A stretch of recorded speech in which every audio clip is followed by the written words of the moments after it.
Hello everybody, welcome to Beyond the Grandstand Predicts, the 2020 Formula 1 grid. Who will be promoted from Formula 2? Who will stay? Who will leave? I'm Mark. I'm Alex, and this is Beyond the Grandstand Predicts. Okay, let's get into it. So of course, Mercedes seats are already set with Lewis Hamilton and Valtteri Bottas. Ferrari have already continued their contracts with Sebastian Vettel and Charles Leclerc. Now let's move on to the first empty seat, shall we say. Red Bull have their first driver in Max Verstappen. Now who is getting the second seat? No, I think this really does depend on the performances of Alex Albon throughout the rest of the year. Now, obviously, they said they're going to decide before the United States Grand Prix. However, I think whether they keep Albon or send him back to Toro Rosso, whether they keep Gasly or Dick Jim, or whether they promote or keep Danny Kvyat, because I don't see him leaving Toro Rosso at all. I don't see him getting dropped from F1 again anytime soon. For me, I think I've already locked in who's going to get second seat. It's going to be Kvyat. He's still outperforming at Toro Rosso amazingly well, and he probably would have outscored Gasly initially. And he also was completely demolishing. He was demolishing Albon in the Italian Grand Prix until he broke down. Yep. So, that's me set. That's Max Verstappen and Daniel Kvyat in Red Bull next year for me. I agree. I think obviously what will happen will depend on Albon's performance. He made a really good debut in Belgium. However, Monza wasn't the greatest performance of all time. That down mainly to the car. Yeah, exactly. But yeah, I think it's a bit soon to make a prediction about him because I think he's only had 2 races and I think it will come down to whether he does good or well. But I hope Danny Kvyat does get back in the Red Bull because obviously last time he outscored Daniel Ricciardo in the same car, and that was a midfield dog of a vehicle as well. Yeah. And I think if you put him in a Red Bull now, in like this year's one, for example, he will be winning races. Yep. Okay.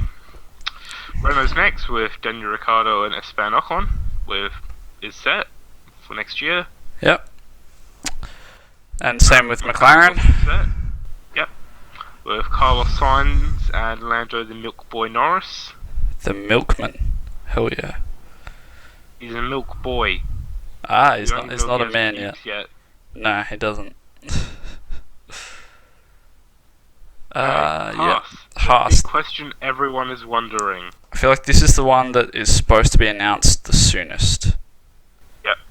Okay. I'm not even going to discuss it. I'm already saying Grosjean is keeping that seat.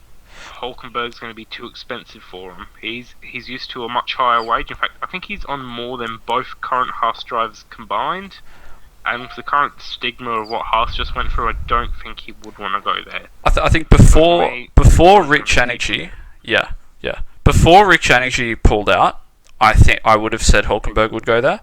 But now Rich Energy's gone, they have virtually no money left. There's no way they'll afford him. And I think in general, the question would either be, I mean, obviously they've already shot down Pascal Wehrlein. I think the only other options would be keeping Romain Grosjean, who is a driver who brings money. He's extremely quick when he wants to be, and he's not like I feel like he gets a lot of hate when he's not. I mean, obviously he makes a lot of mistakes, but when he does have a clean race, he does extremely well. Yep. But for me, it's going to be Kevin Magnussen and Romain Grosjean continuing. Yes, I agree. Unless they want to go complete money mode, and if they can't get another title sponsor, and worst comes to absolute worst, I think Robert Kubica cannot be ruled out. Well, his sponsor, Orlean, have said they want to stay in F1. And it looks like he's not staying at Williams. I mean, I would probably, if I were Williams, I would actually keep him and not get Latifi because Latifi is not. I mean, I'm just gonna say he's not that good.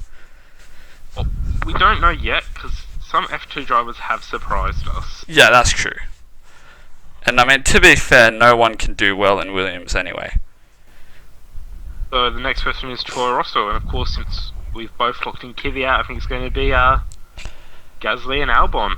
Yeah, I think Gasly is an extremely good driver, especially like last year as a backmarker, he did phenomenally.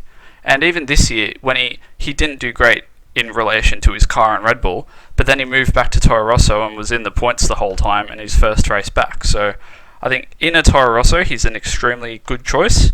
I think he's a very good driver in the back markers and in the midfield. I think he's just not quite on that top team level. So I would definitely keep him, and Albon's obviously good as well. So yeah, I think they would probably be the safest choices. Alfa Romeo now. Obviously, Kimi Raikkonen's already staying. I think he'll stay until the end of 2020 and then probably retire after that.